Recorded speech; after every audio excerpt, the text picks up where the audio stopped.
Thank you very much. All right, so afternoon, everyone, and welcome to today's final panel, where we'll be discussing a central theme of Congress 2025, strengthening democracy in the workplace. So my name is Kevin Flynn. I'm a policy advisor for Eurocad and delighted to be moderating this discussion. So as we've mentioned plenty of times today, a lot has changed since our last Congress. Elections at a national and European level have shown worrying trends amongst working people, and the messaging of progressive parties is failing to resonate with many, despite rising inequality, wage stagnation, and proposed cuts to crucial service. So unions have a key role to play in the fight against the far right and to demonstrate that progressive policies can be won in the workplace. This panel is going to focus on the key messages we need to put across, how we can spread these in the workplace, and the role of the unions in defeating far right policies. So throughout this panel, and this is for the panelists, there are 3 key points I'd like us to touch upon as often as we can. The first being fundamental rights and democracy at work. The second is the impact of far-right policies and politics on workers and workplaces. And the last is the aforementioned fight against the far right and the role that unions have in this. So, joining me to discuss this and other issues are Sophie Binet, General Secretary of CGT France. We have the Chair of the European Parliament's Employment and Social Affairs Committee, MEP Lee Anderson, Vice Chair of the European Left, MEP Mark Botenga, and President of the European Federation of Journalists, Maya Sever. So you're all very welcome, and thank you for joining us. So before we get started, and there's a lot to discuss, I'm delighted to give the floor to author, economist, and political commentator Grace Blakely, who will provide us with opening and concluding remarks to this debate. So Grace, the floor is yours. Thank you so much, Kevin, and it is so great to be with you here today. So I'm going to be talking a little bit about some of the ideas in my book, Vulture Capitalism, today, and be arguing that the biggest problem that the left faces today, in fact, the biggest problem with politics, with democracy today, is that most people feel utterly powerless. And that powerlessness either drives them towards despair and hopelessness, or it makes them angry. And at the moment, we are not capturing that anger. That anger is instead fueling the rise of the far right, while the status quo is benefiting from people's sense of despair and hopelessness with politics. The left has to do better. We have to make people, make workers feel powerful again, and the labour movement is at the heart of that mission.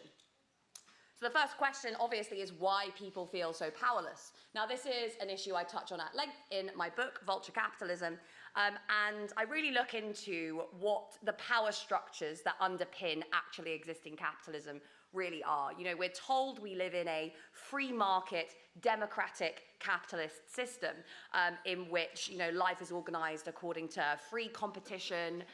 You can kind of go and choose what job you want to do. You can choose what products you want to buy. You are free. If any company gets too big, then its power will be eroded by competitors.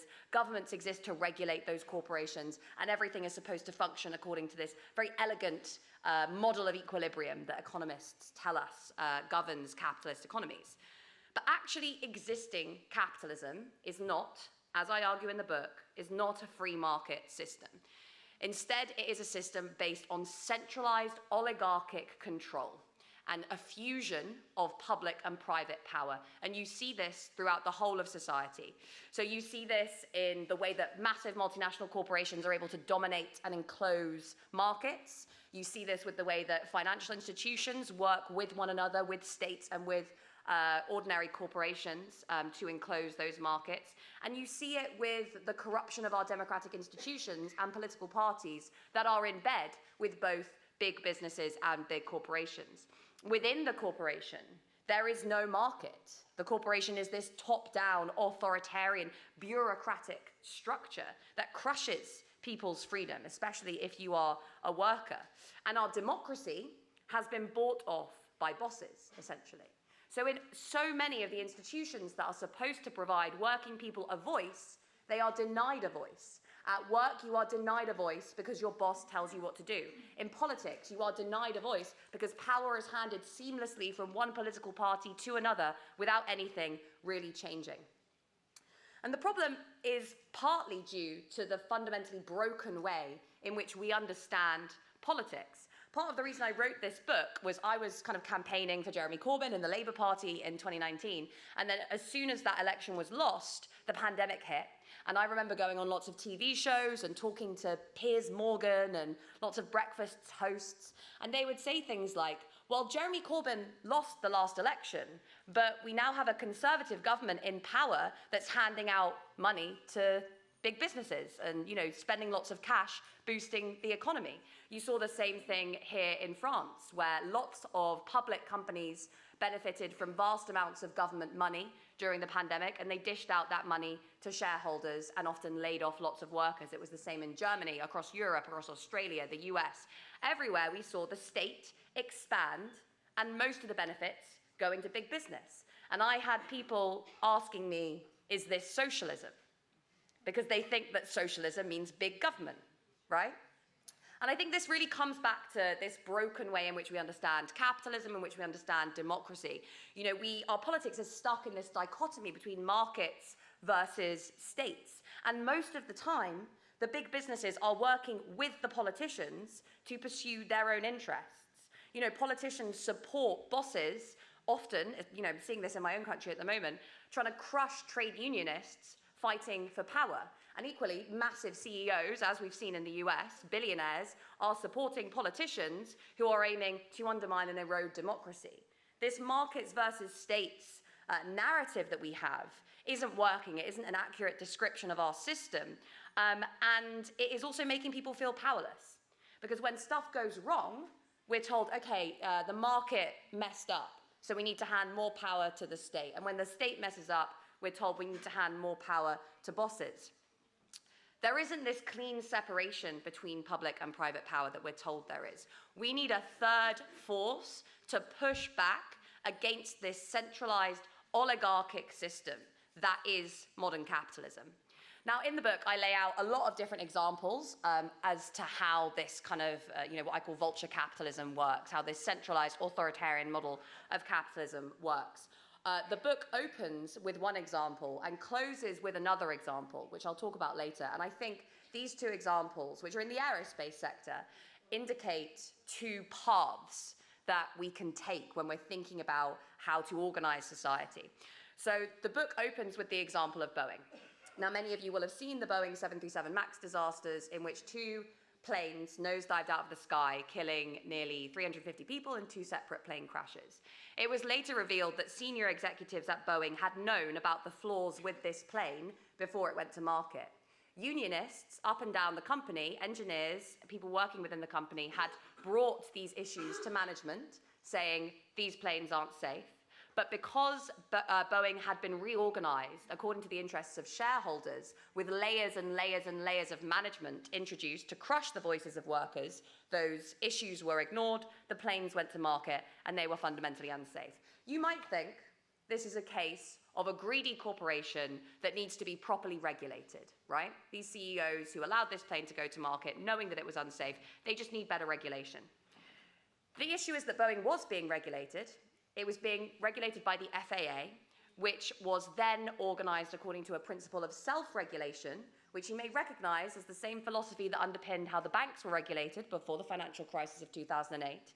And Boeing was actually being regulated by a unit of the FAA that sat inside Boeing, whose workers were being paid by Boeing. Why? Because Congress had just pushed for another round of deregulation, saying no aerospace manufacturer would create an unsafe plane because doing so would damage its reputation relative to its competitors. Of course, that isn't what happened. The government was just as in bed with Boeing as we see with any monopolistic corporation. The FAA wasn't properly regulating it. Instead, Boeing was the largest recipient of corporate welfare in 2018 in the entire United States. It was a massive part of this deep military-industrial complex, this fusion of public and private power. And then when all of this came to light, no one was punished. Boeing got a slap on the wrist. And then just a few years later, during the pandemic, more public money was funneled into this corporation that had behaved so irresponsibly. You see, Airbus in the EU, similar corrupt dealings that have come to light with foreign governments. And again, very close relationships between states and these corporations.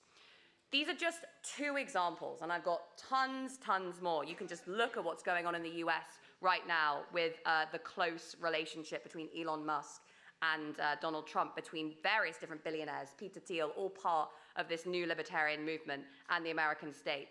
They're all examples of corporations working with governments to crush the power of working people, destroy the planet, avoid taxes, abuse regulation, and maximize their own wealth and power. And yet we're told that the whole issue that we need to focus on is states versus markets. No wonder people feel so powerless. Everything seems to change so that everything can stay the same. A lot of this made me think back to speaking to someone on the doorstep in 2019 when I was door knocking for the Labour Party. And I knocked on someone's door in a kind of left-behind community, a former mining town somewhere in the centre of the UK. And I asked, who are you going to be voting for? And he said, oh, I don't really know yet. And I said, what are you concerned about? And he said, the economy. So I started talking to him about the economy. That was my kind of specialism. And he then said, I've voted Labour my whole life. They've been in power here for years. They promise the world at election time, and nothing changes. And I kind of didn't really know how to respond to that because it was very clear that he was right. We know, why this is. I've just been talking about why this is. But how do we respond to that question of what are you going to do differently? How can I trust you? How can I trust that the left is going to change anything? How can I trust that the left is going to bring back power to me in the context of this highly centralized, authoritarian, top-down economy? This sense of powerlessness that this man felt is just everywhere in our economy today. I see it all the time when I go and speak to young people and they say, I'm so angry about what's going on in the world, but I feel like I can't do anything about it.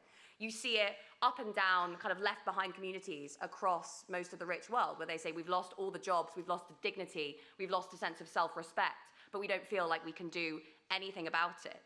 You'll all recognize in one version or another this story because it's been replicated all over the rich world. Places being left behind, people feeling powerless to arrest that decline.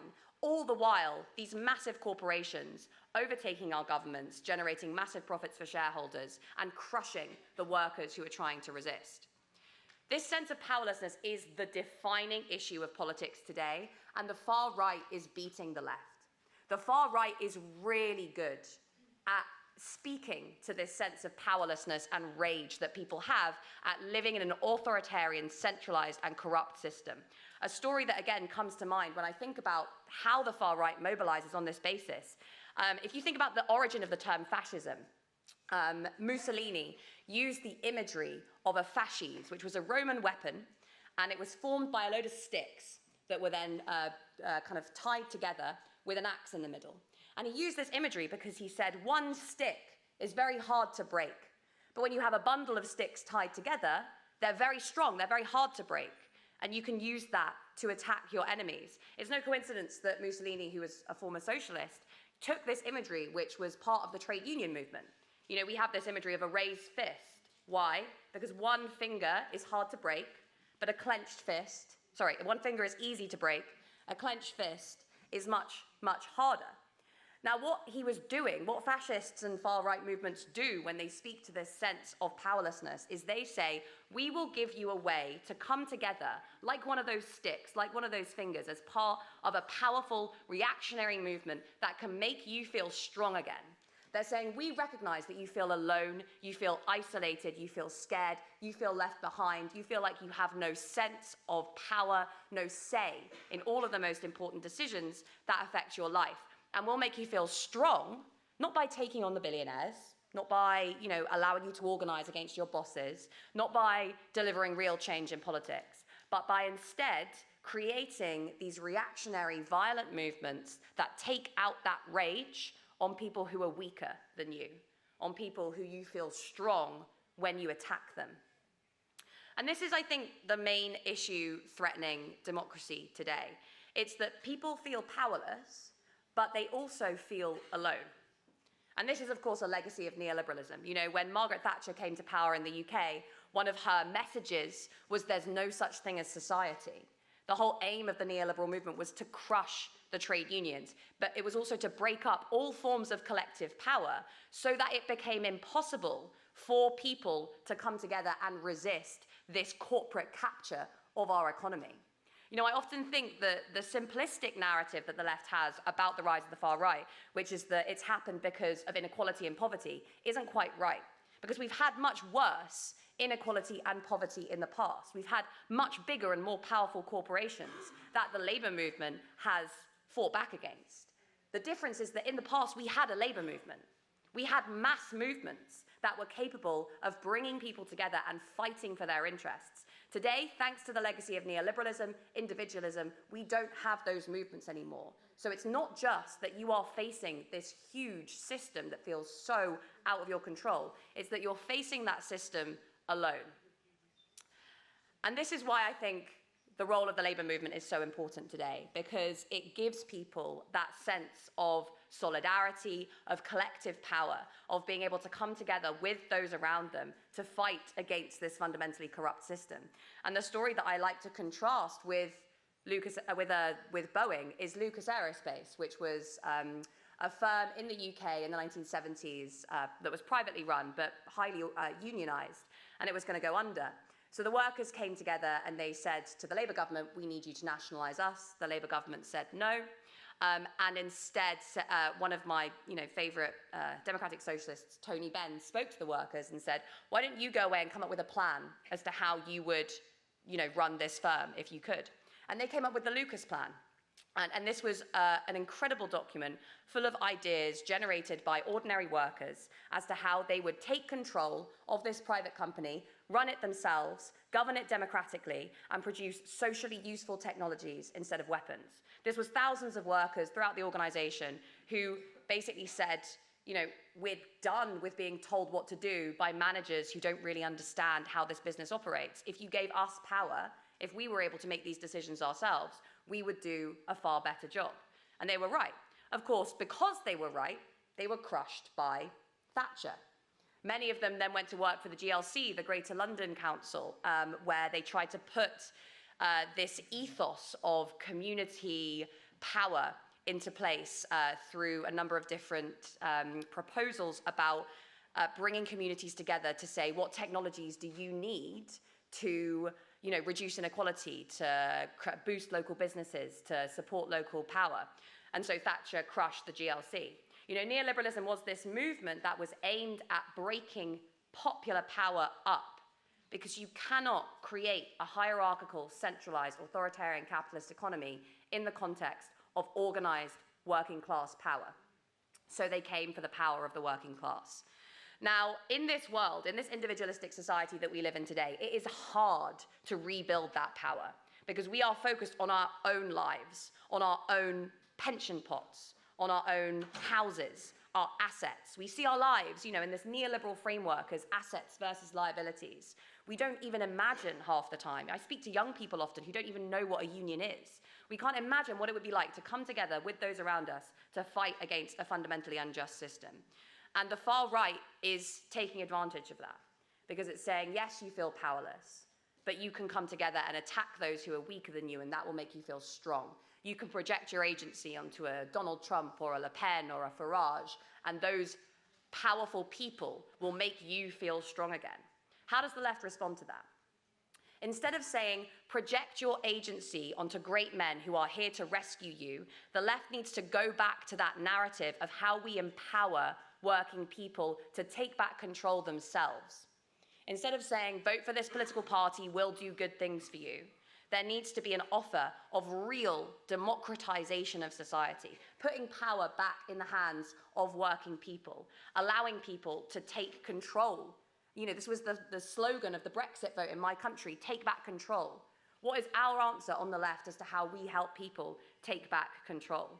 We need to show what empowering people really looks like in the context of this highly unjust, centralized, anti-competitive capitalist economy by supporting people to take back control in their communities, in their workplaces, and on the streets. And the labor movement is the critical institution that will allow us to do that. Thank you very much.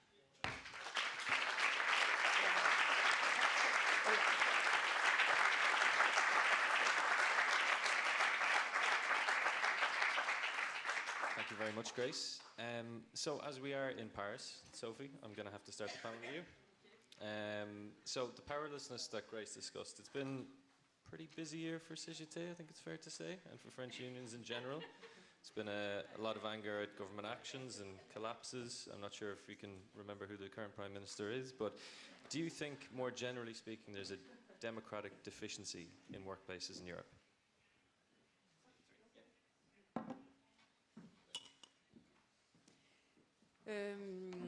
bonjour à toutes et tous. On est ravis de vous accueillir à Paris. Et félicitations à toute l'équipe d'Eurocadre et à Neila pour ce très beau congrès. Ça nous fait vraiment plaisir de vous voir en pleine forme. Oui, on a eu une année un peu busy, comme tu dis, avec un certain nombre de rebondissements. Qui en fait c'est l'aboutissement de la crise démocratique. On le voit aujourd'hui avec maintenant une crise sociale et démocratique qui est en train de se transformer en crise de régime en France, avec le cumul de plusieurs tendances de fond. La première tendance, c'est que on a au travail en France un autoritarisme patronal qui est plus important qu'ailleurs en Europe. Le management est réputé en France pour être très vertical et très autoritaire. On a aussi un patronat qui a toujours été très rétrograde en matière de négociation collective. Et puis ça s'est beaucoup aggravé avec Emmanuel Macron, puisque la première chose qu'il a faite quand il est arrivé au pouvoir en 2017, c'est qu'il a fait les ordonnances travail, donc une réforme du Code du travail par ordonnance.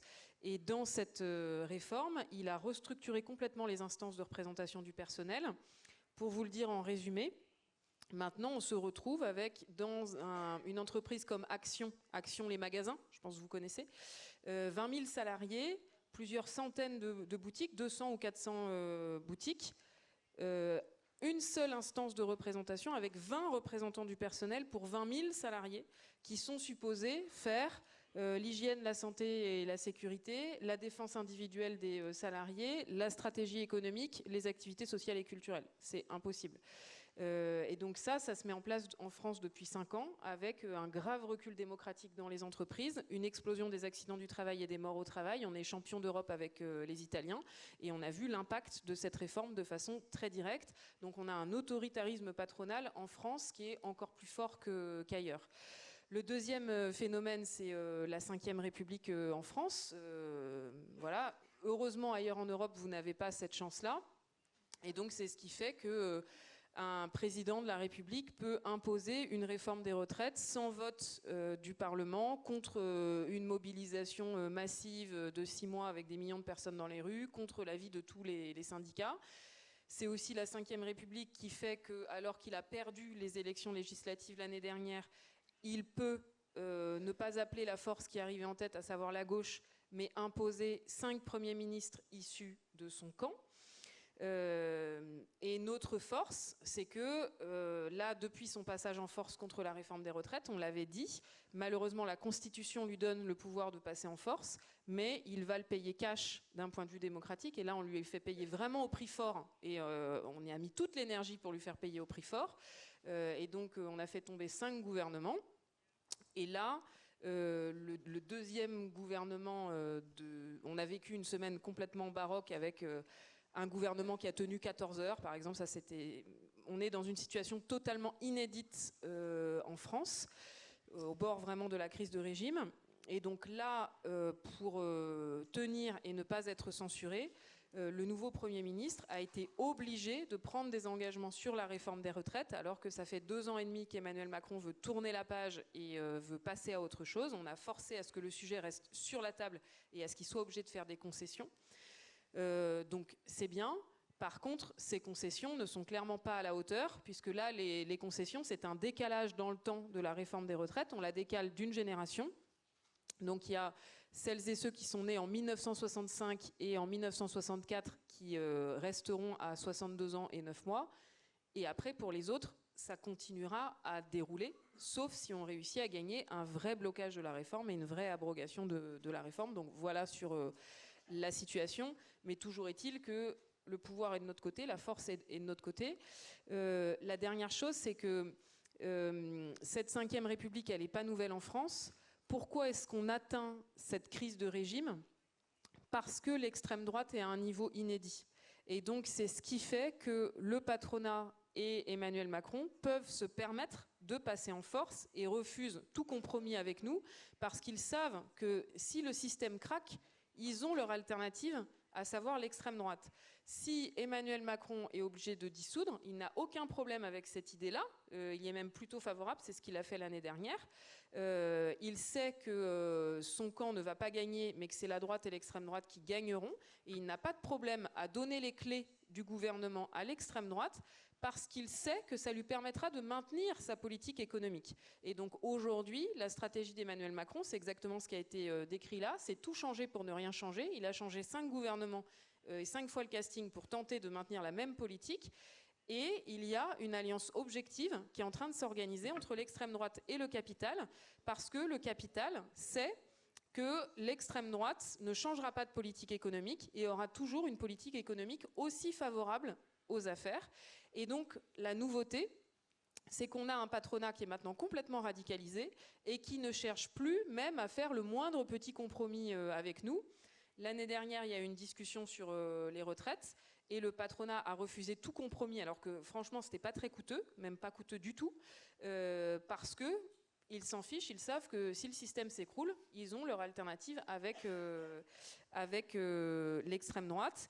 Et donc, on est en train de vivre ce changement majeur. Là, en France, on a une semaine avec une recomposition politique, et donc avec la droite qui nous explique qu'elle peut faire alliance avec l'extrême droite, ce qu'on avait réussi à empêcher jusque-là, donc c'est très inquiétant.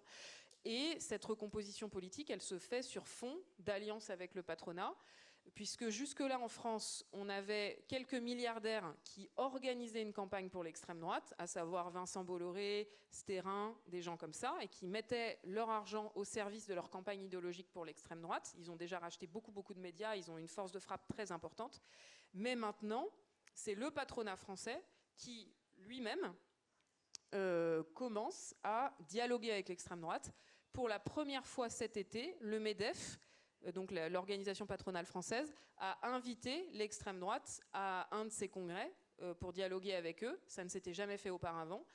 Et on l'a vu l'année dernière dans la séquence sur les élections législatives, le patronat français a expliqué que d'un point de vue économique, l'extrême droite était moins dangereuse que la gauche.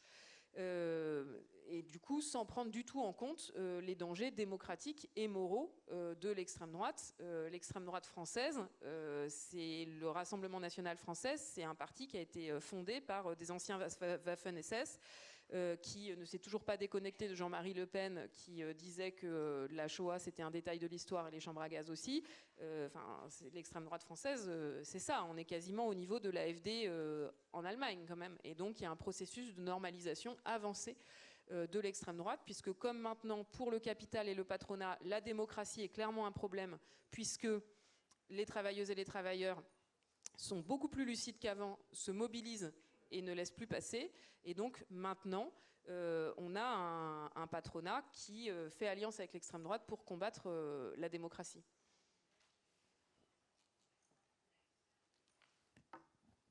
Sure, this one, perfect. Thank you very much. I want to pick up on the authoritarianism that you mentioned. Yeah.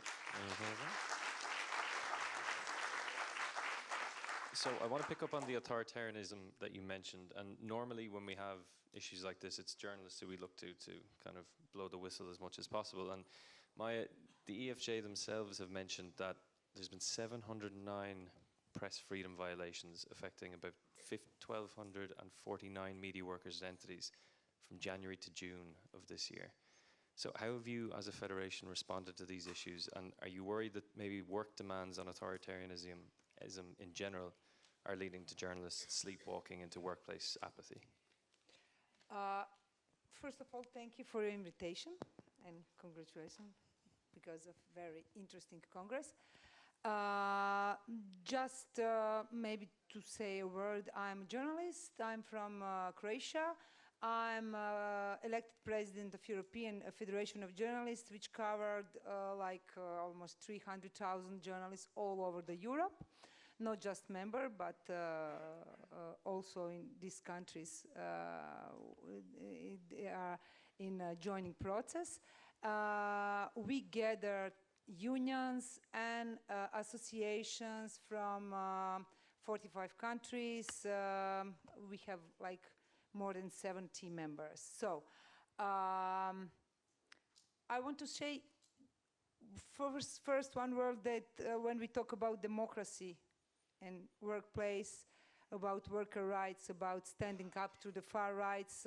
You talk about it. We must remember that the state of media freedom in whole Europe is the state of our democracy. And unfortunately, these data you mentioned, it's just a part of it. It's just 708 violation which is reported. It's mean our affiliates, people from the ground reported, and we report as alert on Media Freedom Rapid Response platform. It's just part of it. And that's the daily life of journalists in whole Europe. Of course, there is a differences between countries, and you're probably all aware of it. There is at least 2 Europes. I came from this, let's say, second one. Just while we are waiting for this panel, I was on a phone with our colleagues in Serbia. And now we have situation that probably the 2, let's say, sort of independent media outlets in Serbia will be taken over from of Aleksandar Vučić people. And yes, I spoke with the journalists there and with the editors there, and they are like losing not just energy but the hope. It's in Serbia, of course, on the high level, because you probably all know what's going on there about protests, about when we talk about media, capture of media, no democracy. Our President of European Commission, Ursula von der Leyen, is there now for 2 days. I can say that we are glad that she emphasized. Should we wait? Maybe it's important. Okay. But when we talk about journalists in, let's say, most of countries in Europe, sometimes even me, which is sometimes I don't believe that I'm saying this now, but we are losing the hope, because it's not just about those violations. It's not about that these attacks and pressure on journalists, it's rising on such a different levels. It's not just that we lost so many workers' rights in a newsroom all around Europe, not just in my part of Europe. You have to know that there is even countries, not members of European Union, but on the process of joining, they don't have union. For example, Bosnia and Herzegovina. So, not that they don't have collective agreements in media outlets. In Croatia, we have only 2 collective agreements in media outlets, only public one. So workers' rights in a newsroom is on such a low level that it's okay. Of course, we have France, we have countries, we have Nordic countries with the strong unions, with the strong potential for negotiation, but in most of European countries, in the newsrooms, in the media outlets, we're witnessing very low working conditions, no protections of working rights. And that's the base, that's the beginning of free, independent journalism, which is, of course, a pillar of democracy, and every these big words and phrase. But people in our newsroom, they don't have any protection. They have very weak contracts. They don't have collective agreements. They don't have a decent equipment. And of course, they are under pressure, not just from their owners, bosses, even editors. And now we have this political pressure. We have pressure of slap suits. We have changing of ownerships in a company, which you know, you probably all know what's happened in Hungary with connection of Viktor Orban and owners of media outlets. And what we have for results, full captured media in one country. That's what's happening in Serbia right now, you know. And what we try to do, sorry, that was your question. First, We are really in daily contact with the people in the newsroom, in the union. We try to strengthen our unions and associations. We try to work with them, to train them. We have direct connections in every country. Most of these alerts came after my colleagues from Brussels spoke with those people, online, Zoom, something, cry with them even. It's for real. And we try to build some advocacy to European institutions. In this previous mandate, I can say with really strong efforts of our colleagues from Brussels, Renate Schroeder, Ricardo, and all those people who really worked in Brussels. We lobbying, we work on, let's not pressure, but okay, lobbying is a good word, to demand and ask for a framework for protection of safety of journalists, and finally we have this European Media Freedom Act, we have Anti-SLAPP Directive, we have recommendation for protection of journalists. Let's say good documents, but still only on the paper. Now, in this mandate, we expect that European institution will find the mechanism to really implement these documents on a national level, to work not just on the paper, but really in a newsroom, to give us some hope to protect working rights, safety, and finally professional rights and independence of newsroom, journalists, and to protect journalists at all. Maya, thank you very much.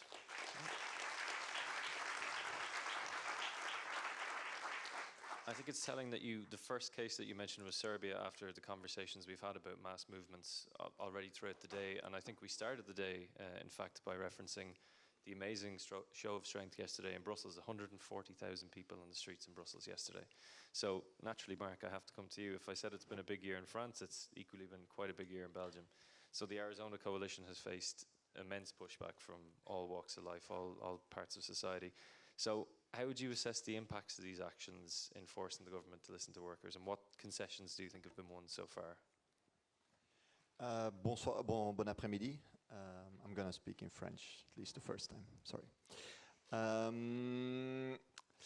Tout d'abord, merci à Eurocadre pour l'invitation, évidemment, à ce merveilleux congrès. C'est toujours un honneur et un plaisir d'être là et de pouvoir discuter avec vous.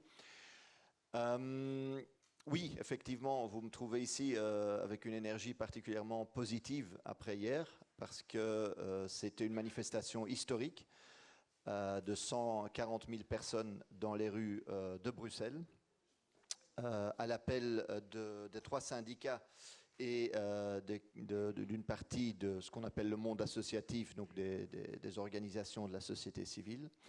140 000 pour la Belgique, c'est beaucoup. Nous sommes un pays qui est relativement petit, mais c'est la plus grande manifestation facilement des derniers 25 ans, pour vous donner une idée. Donc c'est vraiment une énorme manifestation, un énorme succès face à un gouvernement extrêmement asocial. Bon, vous allez peut-être lire dans la presse des chiffres différents. La police a donné un chiffre relativement ridicule. Il y a maintenant des voix, je lisais, qui disaient est-ce que le fait que le ministre était présent dans le bureau de comptage de la police a joué un rôle? J'en sais rien. Mais en tout cas, le signal qui a été envoyé en premier lieu par les organisations syndicales hier a été extrêmement puissant, et il y a évidemment maintenant une discussion sur comment continuer. Cela ne vient pas de nulle part. C'était la 7e grande mobilisation syndicale en Belgique cette année. Donc c'est vraiment un mouvement qui se construit, et qui se construit face à un gouvernement, bon, on l'appelle Arizona, non pas parce que nous nous considérons comme un futur État membre des États-Unis, mais parce qu'en Belgique, nous avons des coalitions de partis, et chaque parti a sa couleur. Et quand on met ensemble les couleurs des différents partis, ça ressemble au drapeau de l'État de l'Arizona aux États-Unis. Voilà. pour la petite anecdote. Maintenant, ces partis, dès le début, sont venus avec un programme qui, certes, a des mesures antisociales, des mesures d'austérité. Je pense aux salaires, par exemple le blocage des salaires, donc le refus de toute augmentation, même s'il y a une négociation au sein de secteurs qui pourrait pousser à ça. Un possible saut d'index. Donc l'index en Belgique, c'est l'évolution modérée et mitigée des salaires avec le coût de la vie. Hein. En théorie, cela devrait maintenir le pouvoir d'achat. En pratique, ça a été tellement affaibli les dernières années que l'impact est malheureusement limité. Mais donc une nouvelle attaque là-dessus. Une attaque sur le travail de nuit, que par exemple le travail de nuit ne serait plus reconnu à partir de 20 heures, mais à partir de par exemple minuit. Vous voyez que c'est des attaques extrêmement violentes que nous avons aussi dans d'autres domaines. On parle de démocratie. Par exemple, il y a l'idée d'avoir une loi qui pourrait de manière préventive interdire certaines personnes à participer à des actions, ce qui est évidemment dirigé directement contre des actions syndicales aussi. D'ailleurs, nous avons des exemples en Belgique de condamnation de syndicalistes. Et il y a la question des pensions. La question des pensions, des retraites, on dit en France, où le gouvernement a décidé de forcer tout le monde à travailler jusqu'à 67 ans. 67 ans, ça a été une décision qui a été prise avant, mais maintenant, pour obliger les gens à vraiment le faire, ils veulent appliquer ce qu'ils appellent un malus pension, ce qui veut dire que les gens qui arrêteront avant 67 ans perdront 5% potentiellement de leur pension par an qu'ils arrêtent plus tôt. C'est énorme et c'est un vol. Donc nous l'avons aussi en tant que parti je ne vais pas y arriver, c'est pas grave. Oui, voilà. Même en français, c'est compliqué parfois. Comme un vol pension. Parce que la pension, ce n'est pas quelque chose que vous recevez comme générosité. C'est quelque chose pourquoi vous avez cotisé. Hein, donc c'est votre argent qui en fait serait maintenant volé par ces réformes. Et en fait, ce que nous avons vu, et je vais revenir sur le mouvement tout à l'heure, mais ce que nous avons vu, c'est qu'en fait, et c'était clair déjà dans la campagne électorale, et ça rejoint un peu ce que disait Grace Blakely tout à l'heure, c'est qu'il y a une vraie vision idéologique. Il y a un projet de société derrière ces mesures. Ce ne sont pas des mesurettes isolées. C'est une vision vraiment dans une situation de colère sociale, dans une situation où les gens veulent du changement, de diviser les gens entre eux. Diviser les jeunes travailleurs contre les travailleurs un peu plus âgés. Si on ne fait pas la réforme sur les pensions, c'est les jeunes qui devront payer.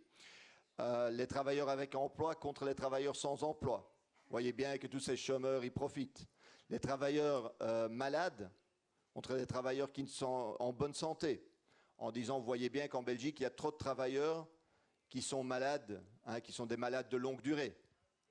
Ce qu'on ne dit pas, c'est que ces travailleurs, le nombre de travailleurs malades de longue durée a explosé une fois qu'on a enlevé les moyens de partir plus tôt à la retraite, hein, de pouvoir avoir une prépension, une retraite anticipée. On a enlevé tout ça. Et en parallèle, les malades de longue durée ont évidemment explosé parce que même au niveau européen, je pense que la moyenne de l'espérance de vie en bonne santé, elle est autour de 62-63 ans. La moyenne. Inutile de dire que quand vous avez des métiers pénibles, la situation, elle est bien différente. Et donc, on voit vraiment un projet de société idéologique émerger. Et face à cela, la question a été évidemment de lancer la résistance, aussi offensive avec d'autres. Je ne vais pas parler ici, je ne parle pas évidemment pour les syndicats belges, mais ça a été vraiment au niveau sociétal une lutte à expliquer l'étendue de l'offensive et de trouver les moyens pour les faire reculer. Le malus pension dont je parlais a été un de ces éléments qui nous a permis de vraiment montrer à quel point il s'agissait d'un vol, d'une attaque directe contre les droits acquis de toute la classe travailleuse. Et bon, il y a d'autres mesures que j'ai citées, je ne veux pas être trop long. Et ça a permis de construire, pas à pas, une mobilisation de plus en plus importante. Et effectivement, le gouvernement sous pression a dû faire des pas en arrière. Le malus pension a été reculé pour la deuxième fois, maintenant vers mai 2026. Nous, évidemment, on demande son abolition. La déclaration de politique générale, qui est un peu en anglais on appelle ça State of the Union, c'est un peu le plan de l'année à venir, a dû être reculée. Donc elle avait été programmée pour hier. Inutile de dire que le gouvernement n'a pas osé assumer ou se présenter même au Parlement pour assumer les mesures qui venaient d'être clairement dans la rue, être recalées. Donc c'est des succès que nous avons eus. Ce n'est pas la première fois. Dans le passé, nous avons réussi à faire tomber la pension à point. Donc c'était une transformation en fait du système de retraite que maintenant quand vous cotisez, vous savez qu'à la fin, vous aurez un montant X. Le gouvernement voulait changer ça en points, en crédits, qui dépendrait, dont la valeur plutôt dépendrait de la situation économique du pays, des finances publiques, etc. En gros, votre pension deviendrait une loterie. Oui. Nous avons réussi, et quand je dis nous, c'est vraiment la mobilisation, a réussi à faire tomber ça. Et donc aujourd'hui, je sens, comment dire, ce côté positif, optimiste de la force collective que les syndicats ont réussi à articuler dans la rue, dans les entreprises, et qui peuvent nous permettre vraiment de donner, et ça a une légitimité démocratique indéniable, pour pousser le gouvernement en arrière. Parce que ces mesures traduisent un projet de société que nous n'accepterons pas. Nous, évidemment, nous menons le combat au Parlement, nous soutenons les organisations syndicales dans leur mobilisation, mais je suis convaincu que c'est par cette action collective-là, je donne l'exemple de la Belgique, mais il y a d'autres exemples en Europe, que nous pouvons les faire reculer et bloquer ce projet de destruction sociale qui sévit un peu partout en Europe. Merci beaucoup.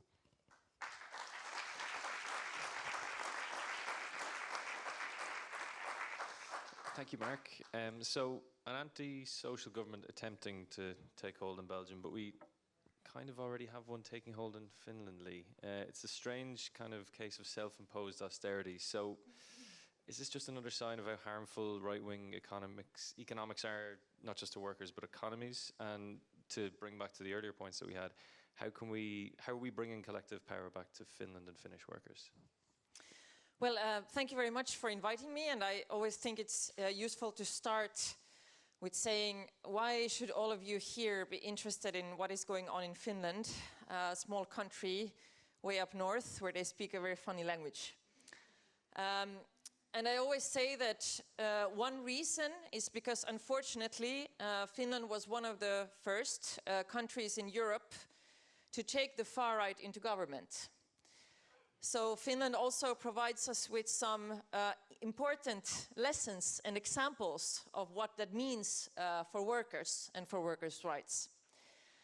Because these parties are very much the same everywhere, globally. They all have a tendency to use rhetoric where they talk about workers. Also, our far-right party, they use this rhetoric saying that we are a workers' party without socialism. That was how they said. And this is what they say in France, this is what they say in Belgium, you know, everywhere they, you know, say that we are representing the, you know, the ordinary worker. And in Finland, we have seen what this actually means when they get power. And what we have seen is what I would call a historical attack against workers' rights, and specifically against trade unions. So against the collective power of workers. And their list of sins when it comes to labor market policy is very long. They are making it easier to fire people. They are making it easier with short-term contracts. They have done cuts that have affected especially workers with low wages. So child support benefits, housing benefits that have been crucial for workers with low pay, living, for example, in the big cities where you cannot make ends meet. And they have also, for example, enabled local agreements in companies that are not unionized. So companies that are not members, they are taking away incentives for employers to join the employers' unions. But the first thing that they did of all of these attacks was to restrict the right of strike. That was what they started with, understanding that to be able to push through these type of reforms, they first will limit the workers' rights to democratically protest and defend themselves together. In addition to this, at the moment, they are pushing through a reform that will increase the price of union membership by abolishing altogether the tax reduction you have been able to get for your union membership fee.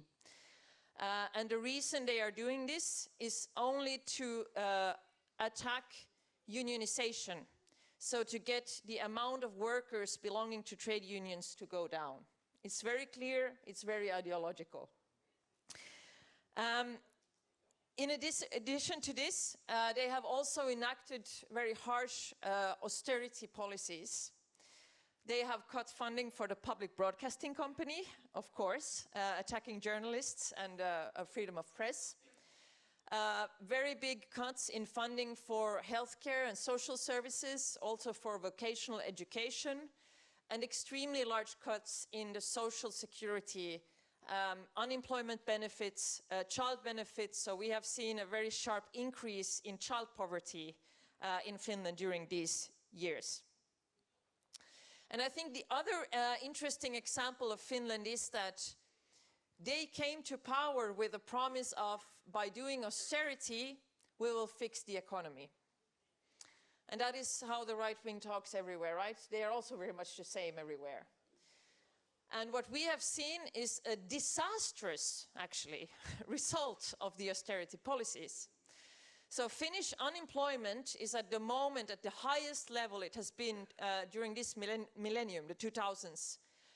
It is the second highest in all of the European Union. Spain is still ahead of us, but in Spain it's going down. In Finland it's going up. So we think pretty soon we will pass Spain as being the #1 country in the European Union when it comes to the unemployment rate. And of course this also means that they have failed miserably to balance the budget and to decrease the budget deficit, which is their main priority, and their own austerity policies does not even work to achieve their own economic targets. So I think this little country way up north with the funny language is a very important political example for all of Europe when it comes to showing the true face of the far right. What they really do when they get into power, when it comes to workers' rights, when it comes to trade unions' rights, and also a very important example of how austerity policies fail. It is not a working economic recipe. We saw it during the financial crisis in the aftermath, in the euro crisis, and we are seeing it again in all of the countries where the far right and the right-wing governments are trying to push through these types of policies. So it should be used as an example as we, of course, push back. We have also some successful examples. For example, in Finland, they have been losing elections. They have been losing support as a result of these policies. But I think looking forward, I think the most crucial issue will actually be this.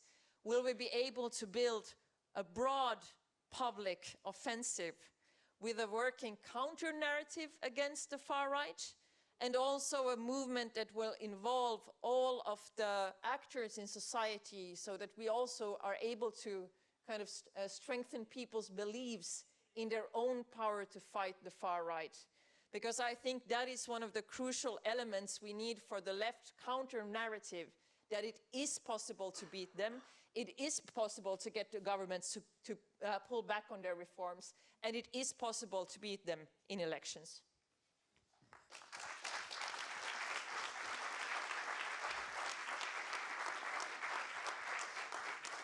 Thank you, Lee. That's a very, very clear rundown on, the targeting of workers by the Finnish government and the impact that they have. And I'd like to go back to Maya just as a bridge to that. So we've spoken about workers on a more general level, but obviously the same targeting has happened to journalists and media personnel. So in the same way that Lee has ended with an awful lot of positivity, I'd like to give you the opportunity to do some lobbying on stage in front of a room of people with two prominent MEPs beside you. So maybe if you can kind of give us a little bit more specifically on the targeting that journalists and news entities have seen, and then if I could ask you, what would your key asks at an EU level, both from trade unions, us in the room, and from... He asks. Yes, Okay. exactly. Well, first of all, I just want to say, when we talk about far right, you know what is like concern us a lot in our journalist world? That the narrative they use against journalists, that we are all evil, we all work for someone, for Soros or I don't know whom. But you know, this narrative of far right became like normal, not just, and now we can see not just to far right politicians only anymore. And that's what, like, we are in a position that we have to explain, not just to the public, just to some politicians, probably not to you, but that what is the aim of journalist work, that we are here to ask questions. We are here to not to be polite. You know, we are here to try to investigate, to research, to discover some corruptions. And we are not nice people. You know, we are journalists. And it's like, because of they are so loud and they are successful in their narrative, it seems that we have to explain what is the base, what is the aim, what is the essence of journalist work. We are here to ask questions, all questions. I don't know if you follow what's happened yesterday in US. We don't want to compare with US, as you said, but like they forbidden to journalists to some new rules, like they don't, Trump's administration in Pentagon, I think so, like they don't need them. They don't need journalists. And that's what we all, and you, can change. Like to support our position, support our work. We are not nice people. We will probably be in some occasion in European Parliament that I will, on my colleagues, ask you some questions which is not so nice to hear, but that's our job. We are kind of a voice of public, of citizens. And that's one thing what we can work on it together. Another thing, like to find a way to encourage journalists to really unionize, to organize themselves, to fight for their working conditions, which is base of professional independent media and independent journalism. It's not easy. You have to try to understand us. You have to all try to understand in which position journalists are, in media outlets or in big public media or mainstream media outlets. Like pressure from all sides, with weak conditions, weak contracts, and you know, with these questions at the end of the month, how to pay the school for the kids or decent meal. And when we start to understand each other and really accept position of journalism and the idea of journalism, we have to build together better protection of their working rights and then their professional rights.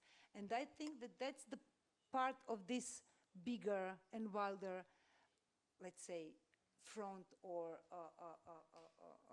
activities in protecting and defending democracy. And I think the journalists are one of really important part of defending democracy from far rights and from all other jeopardies.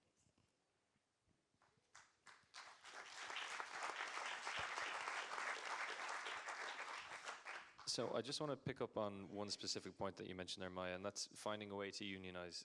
Unfortunately, that's not a silver bullet. If it was, I think we'd be in a much better position in a lot of different member states. So, Sophie, I'd like to turn to you. And, you know, you've mentioned already what you're doing to stave off the far right in France. How have you engaged workers on this, and what kind of opposition have you faced?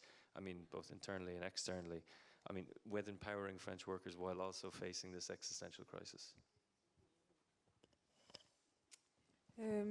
Oui, alors d'abord, la première chose, en fait, c'est de dire, de redire, de marteler que l'extrême droite n'est pas un parti comme les autres, qu'elle ne doit jamais être traitée comme un parti comme les autres, jamais mise dos à dos avec une autre force politique, puisque la stratégie en France, et je pense que c'est un peu partout pareil, ça a été de mettre dos à dos l'extrême droite avec la soi-disant extrême gauche.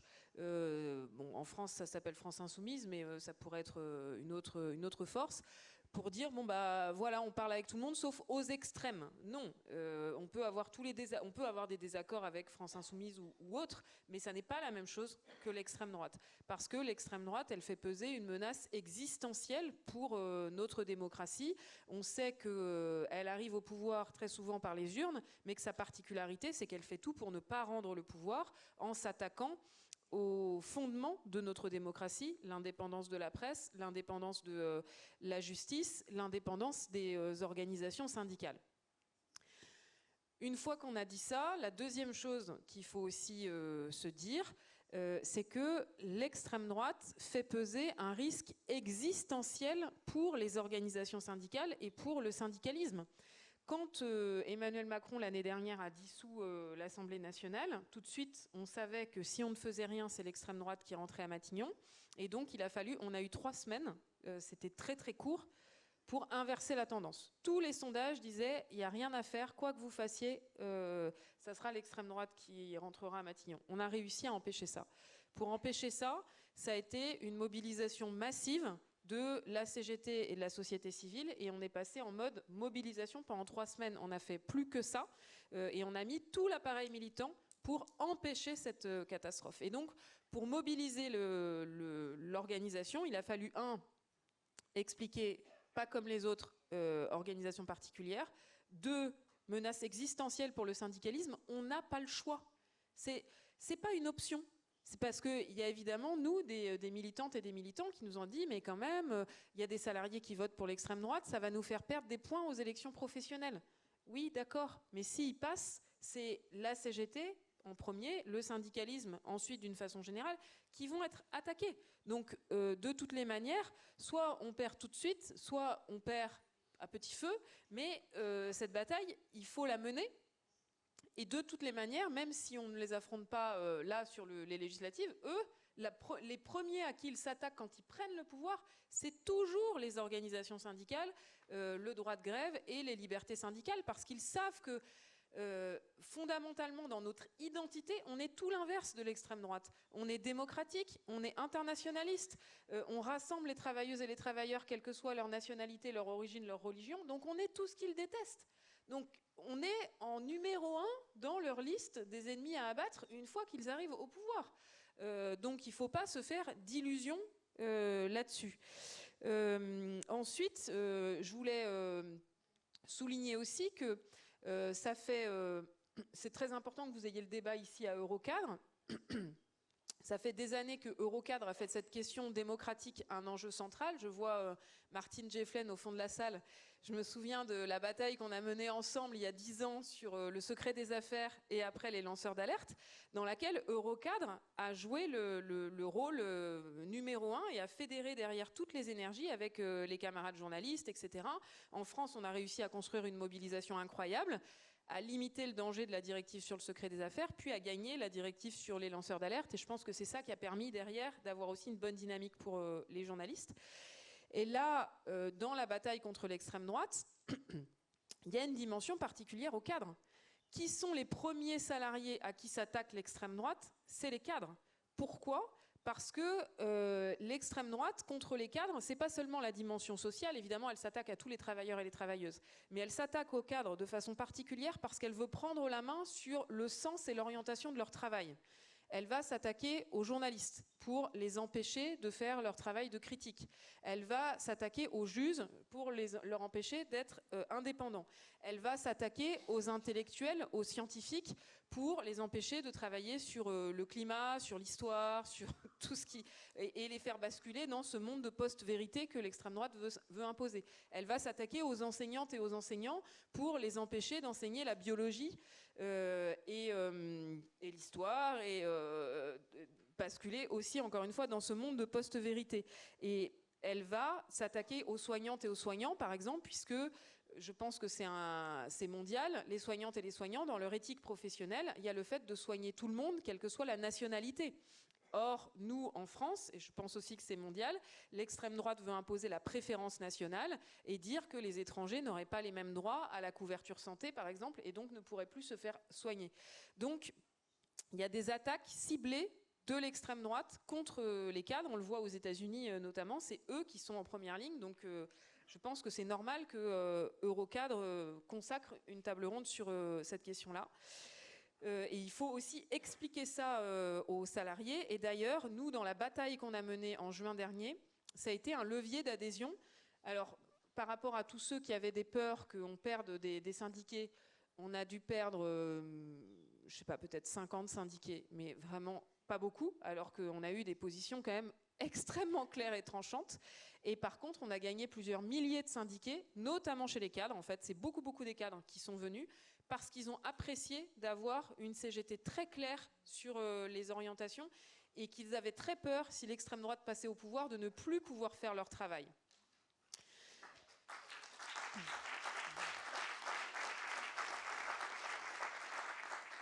Et donc après, sur le fond, comment on affronte ? D'abord, il faut expliquer qu'il n'y a pas pire ennemi pour les travailleurs et les travailleuses que l'extrême droite. La preuve, elle fait alliance avec le capital. On est dans un moment où le capitalisme est en train de muter. On sait que pourquoi est-ce que le capitalisme a cette capacité à durer, c'est qu'il mute et qu'il se transforme. Et là, on est en train de passer du capitalisme néolibéral de Reagan et Thatcher au capitalisme libertarien de Trump et d'Elon Musk. Ce capitalisme en alliance avec l'extrême droite et donc qui s'attaque à toutes les normes sociales, les normes fiscales, les normes environnementales, les normes en matière de justice, en matière de commerce international, en matière de vérité, puisqu'on est dans la post-vérité. Donc c'est ça, cette nouvelle alliance du capital avec l'extrême droite. Et ce qui est intéressant avec Trump, c'est que ça permet quand même de faire tomber les masques sur l'extrême droite arrive au pouvoir parce qu'elle est soutenue par les milliardaires. Et c'est la première chose qu'il faut qu'on explique aux travailleurs et aux travailleuses. Nous, en France, l'extrême droite, parce qu'elle a compris que c'était populaire, elle défend la retraite à 62 ans et même à 60 ans. Mais par contre, elle ne dit pas du tout comment elle finance. Enfin, elle dit qu'elle va financer en prenant l'argent que soi-disant nous coûteraient les immigrés. Or, on sait que c'est complètement faux. Et elle ne dit pas comment elle finance parce qu'elle ne veut pas affronter le capital. Donc, il faut faire cette opération vérité et montrer comment est-ce qu'il s'attaque aux droits des travailleurs et des travailleuses. Ensuite, on sait que l'extrême droite, elle prospère sur le déclassement du travail qui ne paye plus assez, notamment les professions intermédiaires que vous organisez, qui sont de plus en plus payés au salaire minimum, le déclassement des services publics qui sont de plus en plus paupérisés et avec le sentiment des classes moyennes de payer toujours pour les autres et pour des services publics qui ne se tournent que vers les pauvres, parce que dès qu'on a les moyens d'aller ailleurs, on va se soigner dans des cliniques privées ou dans des écoles privées, et le déclassement de notre industrie, qui, alors en France évidemment c'est encore pire qu'ailleurs, qui plie bagage, on est le pays le plus désindustrialisé d'Europe et qui part partout dans le monde avec le sentiment que en fait c'est la Chine et les pays émergents qui sont en train de prendre le pouvoir par rapport à l'Europe. Et donc pour combattre ce sentiment de déclassement, évidemment qu'il faut répondre aux sources, aux causes et avoir une offre politique qui non seulement dit qu'elle lutte contre le racisme, le sexisme, qu'elle défend la démocratie, mais qui offre des perspectives sociales et qui répondent à ce déclassement. Je pense que si Donald Trump a été élu en face d'Hillary Clinton, c'est que Hillary Clinton, elle ne parlait pas des questions sociales, du moins pas assez, elle s'exprimait seulement sur le sexisme, le racisme et la démocratie, mais elle ne parlait pas aux travailleurs et aux travailleuses américains et américaines. Donc on a besoin de lier toujours les questions sociales et les questions sociétales. Donc pour la gauche politique, ne pas oublier les questions sociales et pas se limiter aux questions sociétales, et donc avoir une gauche politique qui affronte le capital, surtout alors que le capital fait alliance avec l'extrême droite. Et nous, pour le versant syndical, notre responsabilité au travail, c'est de mener la bataille sociale, mais aussi de mener la bataille sociétale, et donc de mener la bataille sur les questions féministes, sur les questions de lutte contre le racisme, de bataille environnementale, parce que l'extrême droite, elle est aussi climato-sceptique. Et donc, en France, on a lancé une campagne intersyndicale de toutes les organisations syndicales contre le racisme et l'antisémitisme, aussi pour éviter de mettre en opposition le racisme et l'antisémitisme et pour montrer qu'on ne peut pas lutter contre l'antisémitisme par un autre racisme, parce que ça fait partie des mensonges que l'extrême droite est en train de faire avec cette alliance avec Netanyahou, qui est lui aussi d'extrême droite, pour effacer leur passé antisémite et leur présent antisémite et faire croire qu'ils lutteraient contre l'antisémitisme. Et puis, deux dernières choses. On sait que l'extrême droite, elle prospère sur une forme de fatalisme de classe, c'était dit tout à l'heure dans l'introduction, sur le sentiment que finalement on ne pourrait plus gagner face à la classe dominante, et donc que le seul moyen de protéger nos positions, ça serait de s'attaquer à ceux qui sont juste en dessous, et donc avec des logiques de bouc émissaire. Au lieu de s'attaquer au capital, on s'attaque à ceux qui sont juste en dessous, de remplacer le clivage de classe par le clivage identitaire. Et donc nous, évidemment, le meilleur moyen de lutter contre l'extrême droite, c'est de mettre le clivage de classe au centre. Là, en France, ça fait donc 1 mois et demi qu'on a une mobilisation sociale très forte.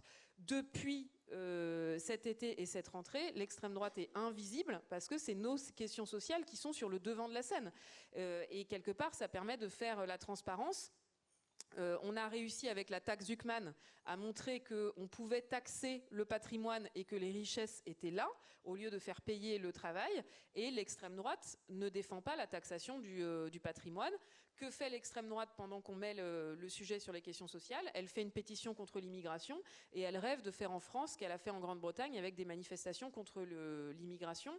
Donc plus on a des mobilisations sociales qui sont fortes, plus faible est l'extrême droite. Pareil, pendant les 6 mois où on a fait cette grande mobilisation contre la réforme des retraites, l'extrême droite était aux abonnés absents. Donc il y a aussi une stratégie de l'extrême droite de prendre la rue. Plus nous on la garde et qu'on la tient, plus on donne le ton et on force à ce que le sujet soit sur les questions sociales et pas sur les questions identitaires. Dernière chose, pourquoi est-ce que le syndicalisme a une position clé pour empêcher cette prise de pouvoir de l'extrême droite? Parce que nous sommes internationalistes et que nous sommes démocratiques, et aussi parce que nous fonctionnons par en bas. Pourquoi est-ce qu'il y a beaucoup de discours qui ne fonctionnent pas ou qui ne fonctionnent plus par rapport à l'extrême droite? Parce que c'est des discours moralisateurs d'en haut. Nous, ce qui marche, c'est quand c'est le délégué syndical de l'entreprise qui explique à ses collègues pourquoi est-ce que l'extrême droite c'est dangereux et qu'il n'y a pas pire ennemi pour lui ou pour elle. C'est pas des discours moralisateurs qui peuvent faire basculer, c'est quand d'autres pairs, quand des ouvriers s'adressent aux ouvriers pour dire pour les ouvriers, il n'y a pas pire danger que pour l'extrême droite. Et donc une des leçons aussi à tirer pour le syndicalisme, c'est que, parce qu'évidemment, cette progression de l'extrême droite, elle nous interpelle aussi. On a aussi, c'est parce que la gauche n'a pas été à la hauteur, a déçu les travailleurs et travailleuses, mais nous, on a aussi nos responsabilités.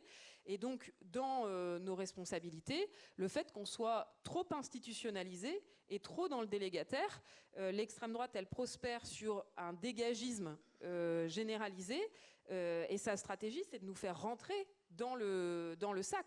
Là, pourquoi est-ce que c'était grave que Emmanuel Macron ne lâche pas face aux syndicats sur la réforme des retraites?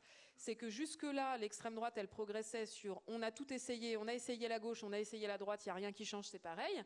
Là, maintenant, l'extrême droite peut dire vous avez essayé les syndicats, vous vous êtes mobilisés avec les syndicats, ça ne sert à rien. Et donc, on a besoin de montrer, que nous, on est du terrain, on est par en bas avec une démocratie par en bas et qui n'est pas dans le délégataire, et deux, de montrer l'efficacité de l'action syndicale et le fait que malgré cette radicalisation en face et ce verrouillage démocratique, on arrive à faire bouger les curseurs par la mobilisation, et c'est l'efficacité syndicale qui aussi peut faire reculer l'extrême droite.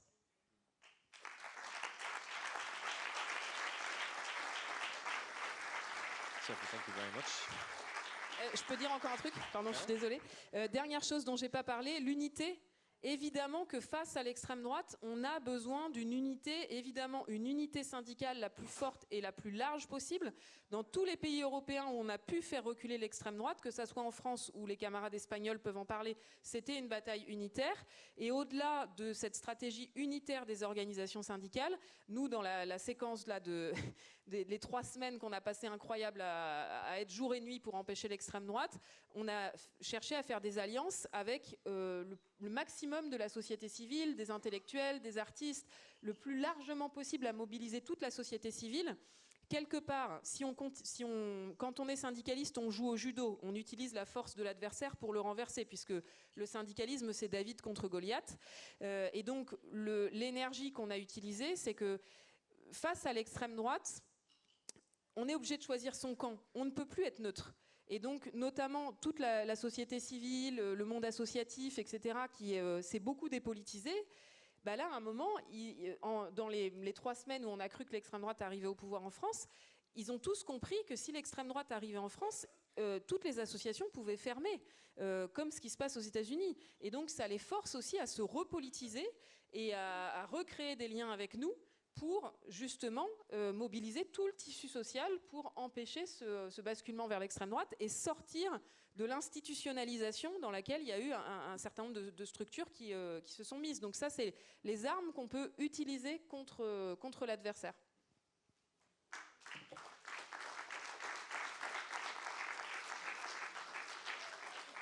And it's a great thing you've mentioned that. It's actually the first panel we'll have tomorrow will be exactly on that, essentially. So that's good news. You've already preempted an awful lot of that. Now, I'm going to have 2 more questions because I know we want to leave time for Q&A and closing remarks. But somebody's hit the Trump klaxon a number of times. So, as a representative on the AFET committee in the Parliament, Mark, Europe's summer of humiliation is what we're seeing in... Is it Trump's world and we're all living in it? Is this just a sign of what's to come?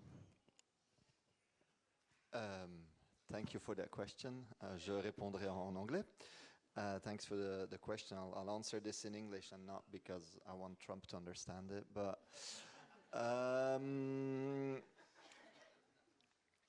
listen, I think Trump has, and I'm not saying this because of the support he gives to far-right forces inside Europe, or not only because of that. Trump has a very and very clearly, openly anti-democratic idea also of how the world should function. The main decisions for Europe, for France, for Belgium, for Germany, whatever, should be taken in Washington. So it's a very imperial, colonial vision, which, to be honest, many governments in Europe are not exempt of if you look at how they look at the rest of the world. But, and he's made this very, very clear. He's defending in basically US corporate interests in a very open, brazen, arrogant way, but in a very clear way. And so this also has an advantage for us to point it out, to see, listen, he's defending US corporate interests. The question is, how does the European Union or EU governments, member states, react to that? That is the real question. And the summer of humiliation, and unfortunately summer is over, but humiliation is not.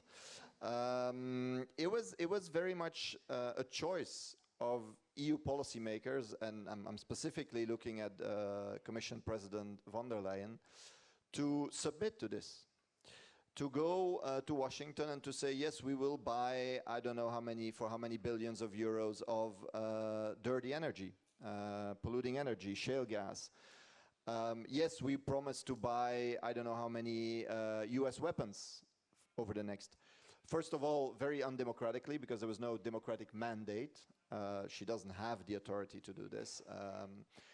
Secondly, of course, the US is winning at least in two different ways. First of all, obviously profits, direct profits, European money going to be directed to very expensive, by the way, US energy or US weapons. And secondly, by dependency.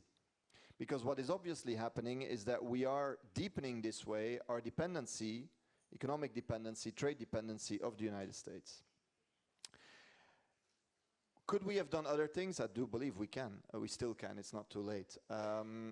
Let's also be clear that what he's imposing on us, I don't know, the 5% spending of GDP that should go to weapons, the, let's say, less investment in green energy, more polluting energy, and so on and so on. If you go into this philosophy, you will attack social, environmental, and labor rights. There's no question about this, and we have seen this over the last years in a number of European texts. If you look at the industrial texts that have been produced over the last years by the European Union, there's been the introduction of a philosophy very similar to what the United States have, which is called the Defense Production Act. So the Defense Production Act in the United States basically allows the government to say this company should now produce this company that, and so on. The problem with this is obviously, and we've seen this in the US during COVID, that this is a great way to trample workers' rights, to make them work longer, to make them work in unsafe and unhealthy working conditions, to say, you know, workers' democracy right now, we don't need it. And we have seen that this philosophy has been creeping in different EU texts. Thinking about what is called differently now, but a single market emergency instrument to protect the single market in cases of crisis, whatever these crises might be. We've seen it at the CHIPS Act, so which is for semiconductors. It's like if there's a crisis. And we see it now, we've seen it in the Munition Production Act, so the ASAP it was called, where the Commission tried basically to say, well, you know, if it's for arms production, the limitation of 48 hours working week should no longer apply. You know, we need an exception for this. And we see it today in a number of other texts on the defense industry, but also on other industrial projects, where they are saying, they're introducing the philosophy of priority rated orders.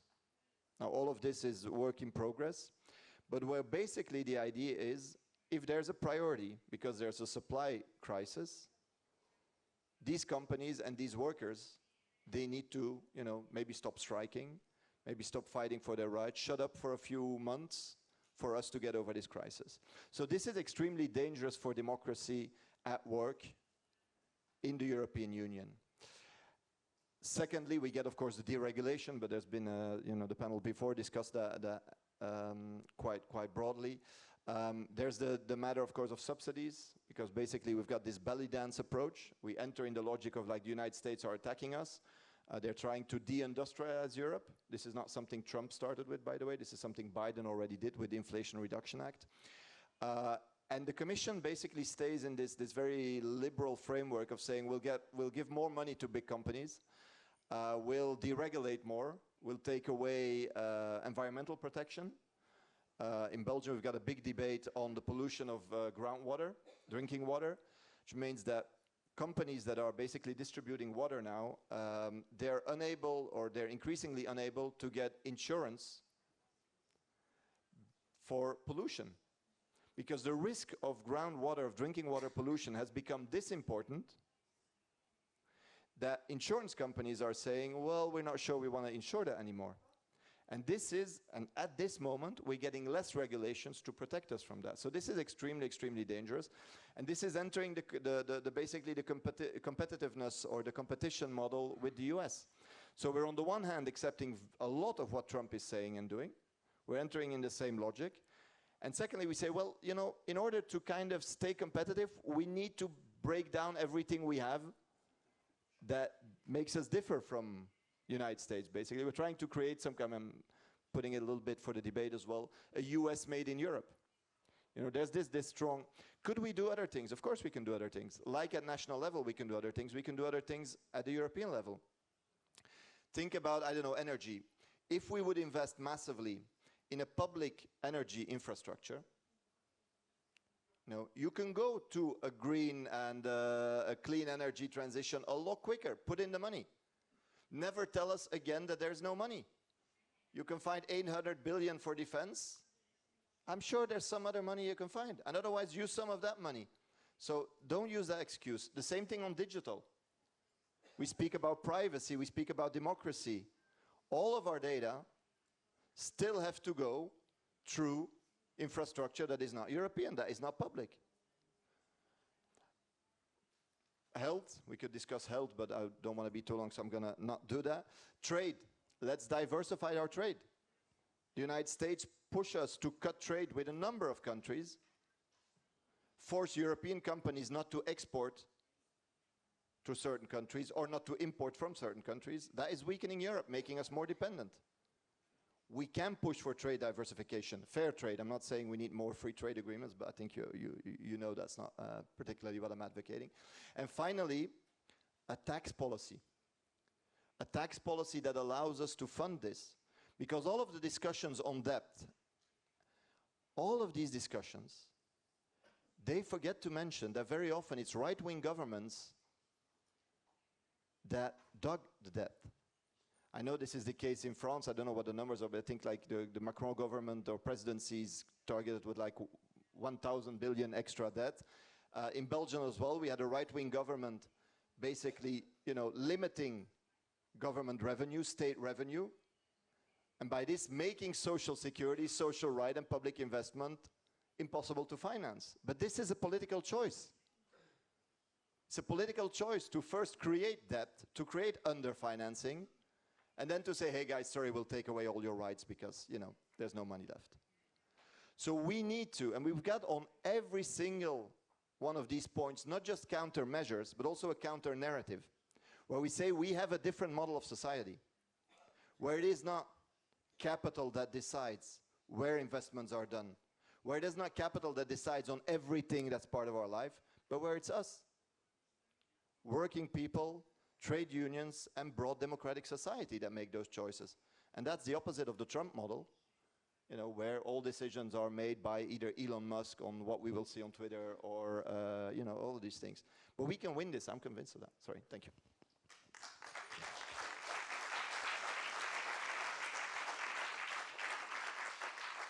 Mark, thank you. And I think that link between European policymaking and big business is something that I'd like to stay on for the next question. I'd also like to bring in the point that Sophie made in her first intervention on French employers kind of refusing to compromise, knowing that the far right are on the sidelines and that they can just wait it out until they get in the door. Lee, you're the chair of the Employment Committee in the Parliament. What was your reaction to von der Leyen kind of taking the mask off in Copenhagen 2 weeks and saying to business leaders from around Europe, we need deregulation, not simplification, not competitiveness, just deregulation. And this Commission agenda cozying up to big business, how worried as a policymaker and as somebody on the left are you? Well, you could first by saying that at least she is showing some honesty about the agenda, because also talking about actions so far, they have also been about deregulation. I mean, this whole wording about simplification is just a scam. But yes, there is reason to be worried. I would actually want to start a bit from the broader picture on this, because I read through some data on why Europeans voted in the European parliamentary election last election. I think it was really interesting, because the two most common reasons in the EU, looking at all of the European Union, was the rising cost of living and the voters' economic situation. That was like the two main reasons why Europeans voted in the last EP election.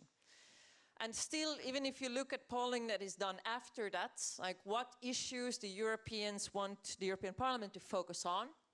Rising cost of living.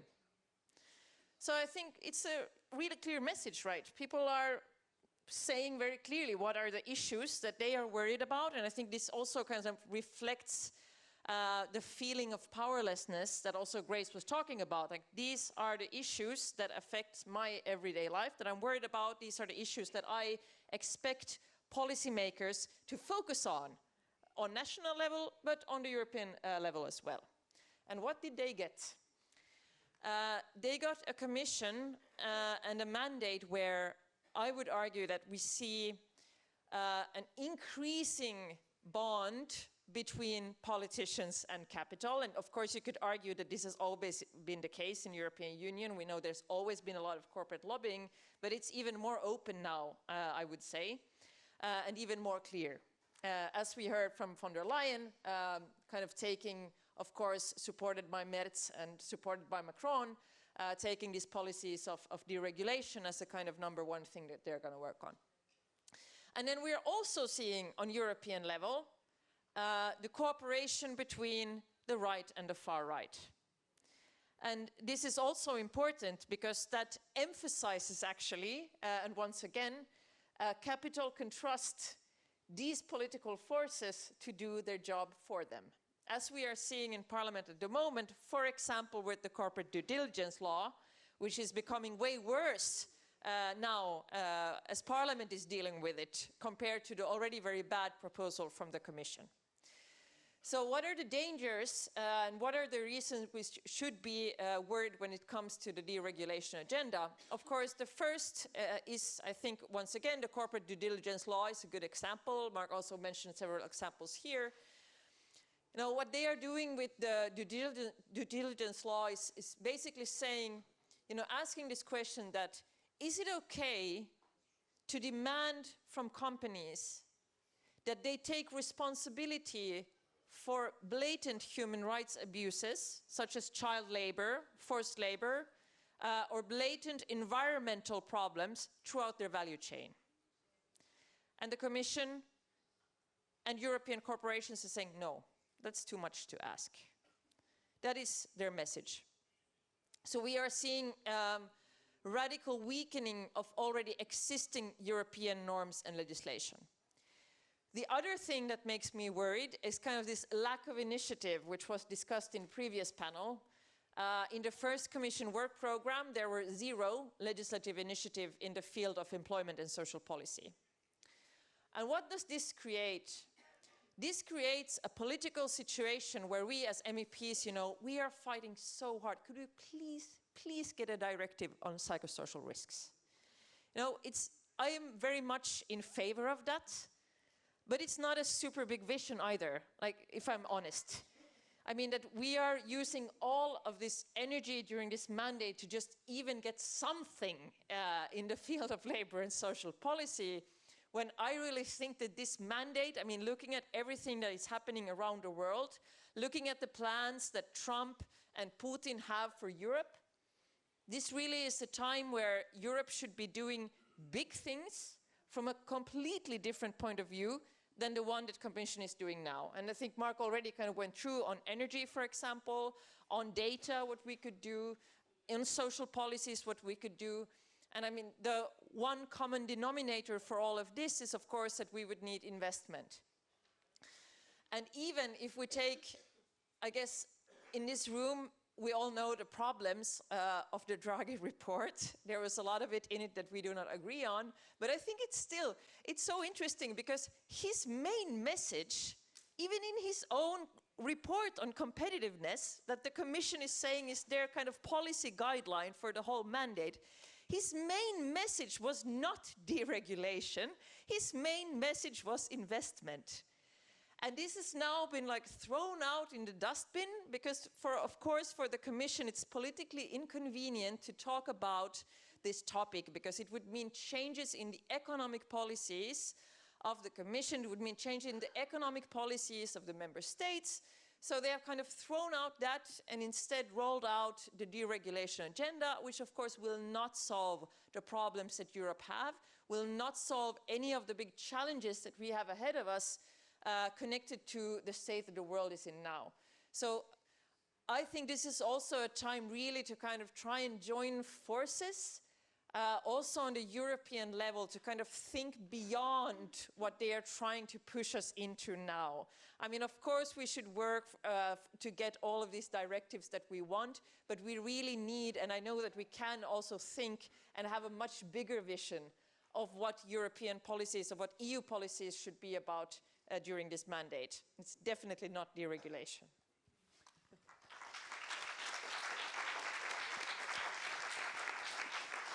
Lee, thank you very much. So I'm going to ask Grace to take my spot here and join for the Q&A. And I did say that was my last question, but unfortunately for everyone in the room, I lied. We will do Q&A very quickly after this. A question for just open for the panel. So I want to go from negatives into positives to some degree, and narratives that we can focus on to win back the trust, as Grace mentioned in her opening words, that we had lost. So a very succinct, if we could get from the panel, on what narratives can we really lean on and build on in the coming months and years? Or issues specifically to focus on to make it slightly broader. Who wants to start?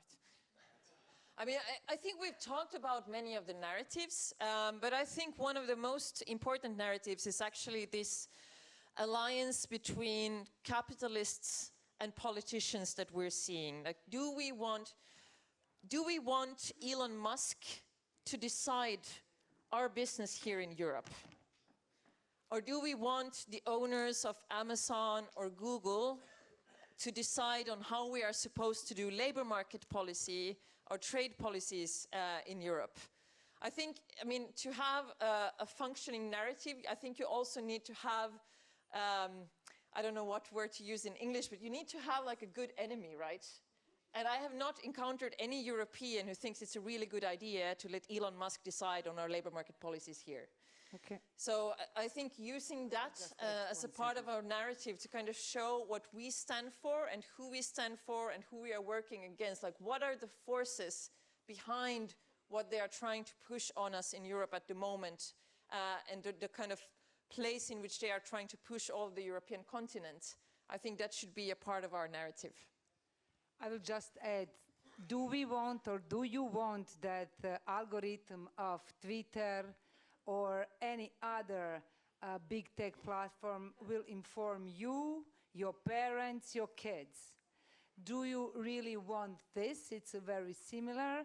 Or do you want to trust in quality professional journalism and find a way to support it? And also, as you said, it's the answer is not deregulation, but what is also one of the tasks and priority of European Federation of Journalists, while we are in the previous mandate, fight for regulation and for European Media Freedom Act and other directive, which was accepted in the next period to really implement it on a national level. Because answer is no, we don't want that algorithm of a social media platform inform us or our society, but good professional investigating quality journalism.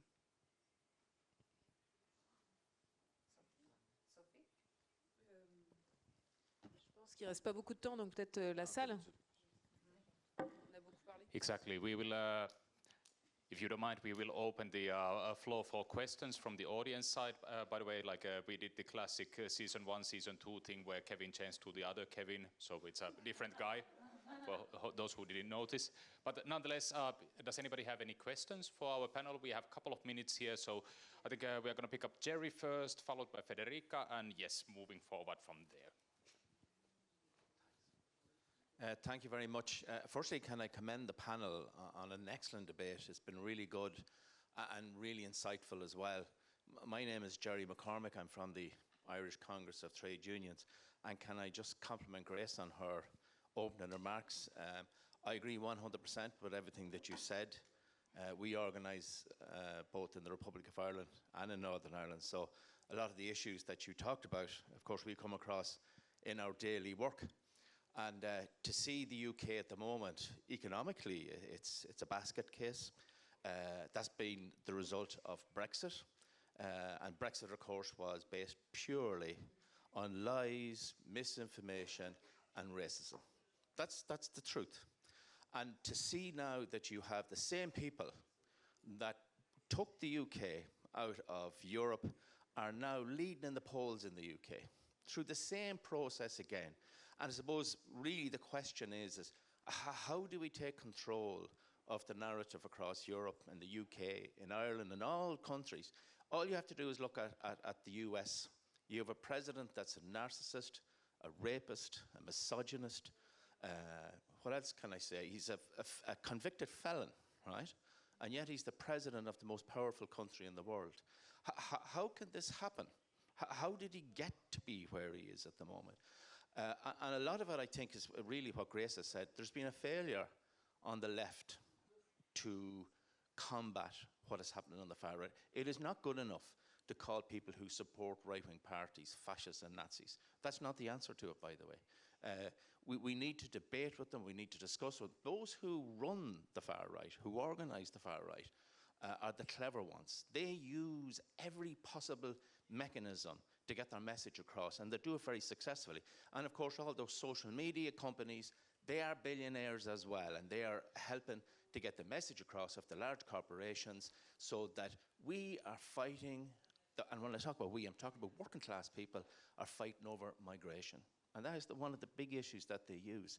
They bring fear to people that migrants are coming into your country to take your jobs and to cause a change in the culture of your country. So we need to figure this one out for us all. So again, my thanks. And by the way, I'd like to purchase one of your books if you have one with you, and if you could sign it too. Thanks very much. Yeah. Can we have maybe one or two answers? I feel like this is really directed for Grace mainly, and if there's a quick intervention from one of the other panelists as well. Maybe if you can keep it under 2 minutes, we can have a couple more of these. Sure, I'll try and be brief. So yeah, great question. I mean, I think the thing that we need to grasp here in terms of how can someone, you know, like Donald Trump, how can someone like Farage, who's, you know, led this failed project, how can these leaders who have, you know, across the far right, I know it's true in all of your countries, far right leaders who have said overtly anti-Semitic, racist, homophobic things have been pictured in rooms with billionaires, like have said overtly they want to dismantle our public services. How do they keep getting into power? And it is, you know, it's a vibes thing. So much of it is about vibes. And the vibe is people absolutely hate the people in power. They hate our elites so much. They hate these people who have presided over decades of crisis, of inequality, of rising poverty, and even more than all of that, even more than all of those economic issues. People who run our societies, who treat working people with disdain, who just think politics isn't for people like you. There was another saying in the Brexit referendum that we've had enough of experts. This was kind of mobilizing that general just loathing towards a technocratic, elitist political class that's dominated politics and much of economic decision-making for a very, very long time. And the far right very effectively mobilizes that loathing of the kind of liberal, technocratic status quo. And at the same time kind of redirects that anger away from the institutions that underpin why we're in this situation. So instead of saying, you know, we live in these kind of like centralized authoritarian societies where big businesses are in bed with politicians and they're working together to boost profits and screw over workers, they instead say, the reason that you don't like the liberal technocrats is because they've let in all these immigrants and they've taken your jobs, right? How do they get away with saying that? How do they get away with convincing people of that? Firstly, because the left has been nowhere to be seen. The left hasn't been in people's communities, as we've just been hearing from people. The PTB is a very, you know, notable exception to this. Hasn't been in people's communities saying, migrants didn't shut down your, you know, local youth centre. Migrants didn't privatize all the social housing here. It was this government that is sponsored by this billionaire political party. And the second reason, and the one I think is really, really important, is that the way that we undermine this messaging right is that the far right still relies on hero worship. It still relies on these leaders and saying to people, vote for me, I'm Nigel Farage, I'm going to give a kicking to the status quo. I'm Donald Trump, I'm going to drain the swamp. I'm going to attack all of these people that you hate. And even if I also make you lose your job, you still get this visceral sense of like, I'm giving a kicking to these people who've screwed me over, and I will do that for you. The only way that the left can fight back against that is not by saying, here's another better hero to worship who will represent your interests even better. It's saying, no, we've had enough of people coming into our communities and telling us this is how you fight back. This is how you change politics. Instead, we want you to be at the center of that movement. We want, to recognize that no one's coming to save us, and we all have to work together to save ourselves. Sounds a lot like No Kings. Yeah, in exactly. a way. Exactly. I feel like we will be circling into quite similar themes from our Italian colleagues, so I'm going to hand it over to Federica, and I think we will get to reflect also to the first question on that. Yeah, of course, unfortunately. I will talk in Italian because this is a topic which requires passion and incisiveness. So, sorry. Grazie per questo panel, perché credo che sia quanto mai necessario per noi come movimento sindacale essere dentro costantemente e completamente questo tema e quelle che sono le dinamiche economiche e geopolitiche globali che si muovono e che incidono poi sui lavoratori e le lavoratrici, sui cittadini e le cittadine, mi sentirei di dire. Credo che in parte una risposta che una riflessione mi verrebbe da dare rispetto anche a quanto ha detto appena il collega irlandese, ecco perché abbiamo perso in qualche modo nella società anche un potere di ascolto e di ritorno dalle persone, è anche questo, cioè il fatto che noi abbiamo un po' abdicato, in questo caso dico anche come sinistra, io posso parlare molto, diciamo, per la mia esperienza, cioè quella italiana, abbiamo abdicato a questo ruolo anche di, una volta si diceva di alfabetizzazione delle masse, adesso sembra un po' forte, però è in realtà questo, no? Abbiamo abdicato anche a un ruolo proprio di essere incisivi sulle persone, anche di prendere posizioni scomode, perché abbiamo scelto la strada della mediazione, la strada del dialogo a tutti i costi, ecco, adesso passatemi anche questa espressione, e in parte forse qui faccio anche un mea culpa come sindacato, scusate, io sono di Apica CGIL, anche questo noi un po' nel tempo abbiamo come movimento sindacale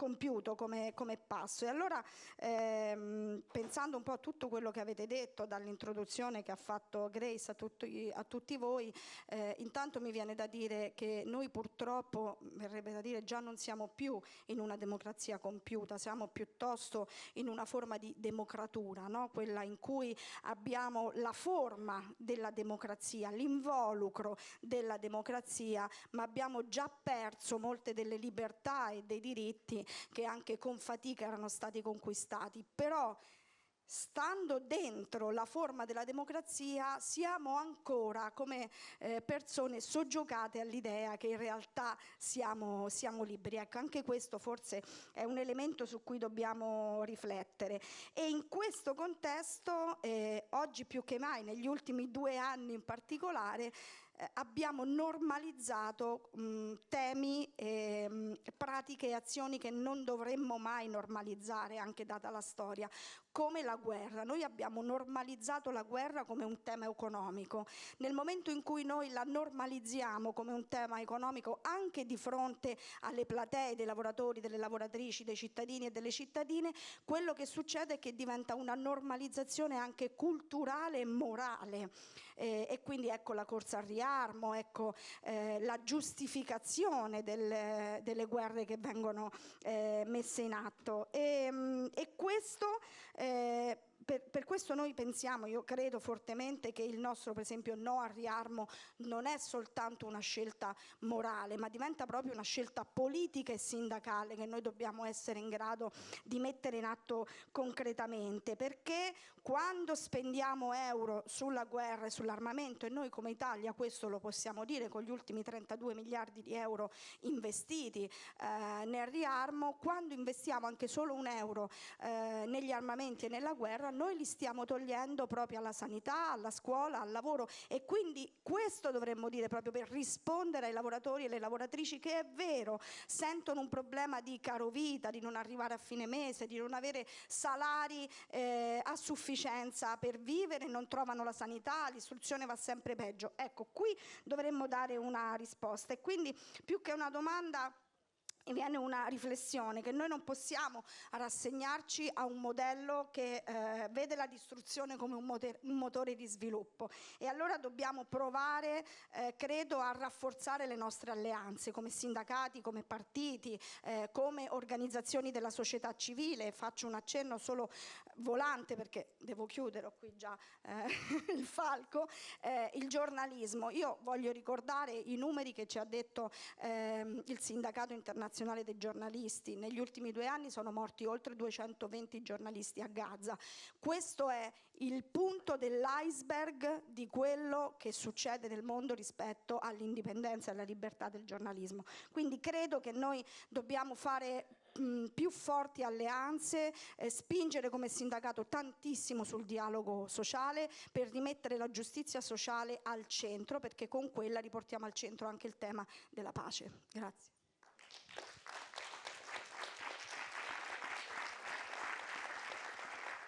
We are a bit over time already, so I'm going to squeeze in 2 more questions which were booked, and apologies, like after that one you have to do your questions in the cocktail afterwards. So 30 seconds for each, if that's okay, and after that one quick reflection from the panel.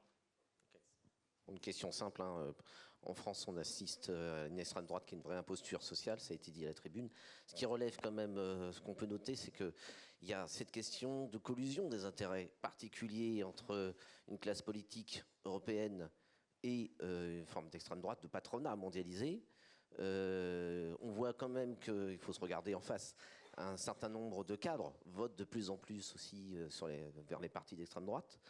Comment est traitée la question du pantouflage, c'est-à-dire de cette possibilité de travailler dans le privé, dans les grandes sociétés internationales, et ensuite d'aller dans les administrations de certains pays pour mettre en place les politiques du patronat. Quel est votre point de vue sur ce problème-là, et quelles seraient les propositions au niveau européen que vous pourriez porter ?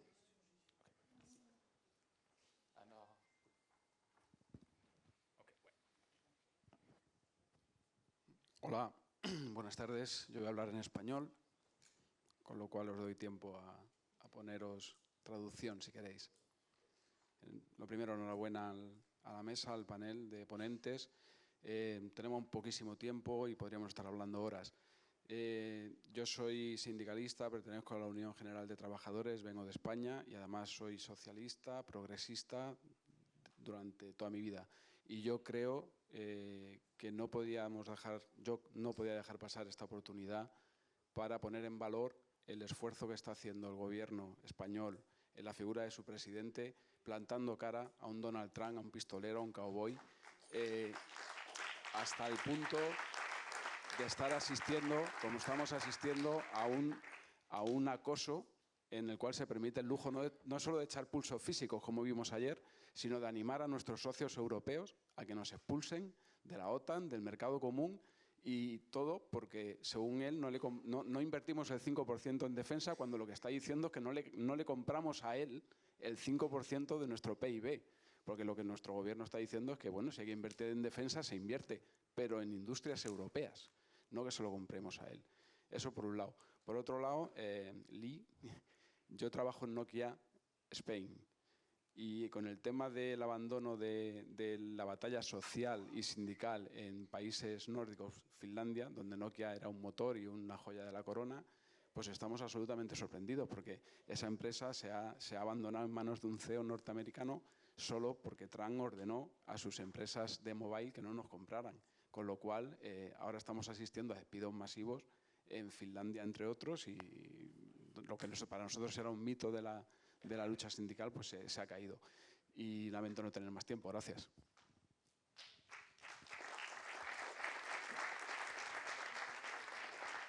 Yes, quite a variety of questions. I would love to listen to all of you actually, like for 1 or 2 more hours pretty easily. But we, sadly, for the interpreter's sake, we also have to finalize this. So I'd say that we close the circle and let Grace maybe to have some concluding remarks on the couple of comments we had. And after that one, continue the conversations, please, outside where we have the cocktail event.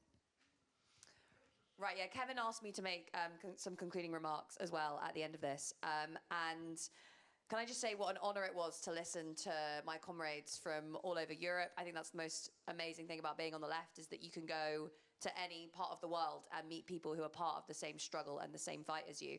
And it is inspiring that when we experience defeat in one place, that struggle continues elsewhere, always, everywhere around the world. The thing, I think, and I will keep this brief, the thing that has come to my mind as I was listening to all of my comrades up here talk about the situations in their countries is there's a work by a French sociologist. Apologies for my French. His name is Grégoire Chamaillou, and he has a book called The Ungovernable Society, La Société Ingouvernable.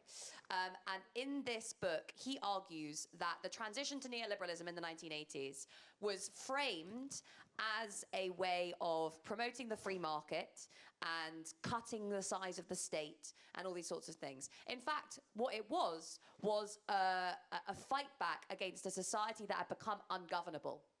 In France, across Western Europe, across the UK, across much of America, those societies in the 1970s had become ungovernable from the top, from the center. People were so well organized in their trade unions, in their mass movements, the anti-apartheid movement, the feminist movement, the peace movement, that they could disrupt capital, they could disrupt government, they could say no. When a government said, we're going to raise the pension age, the people could say no. When a boss said, we're going to cut your wages, the people could say no. And that was a big problem for the functioning of capitalism. We came so close to that system just breaking because people could say no.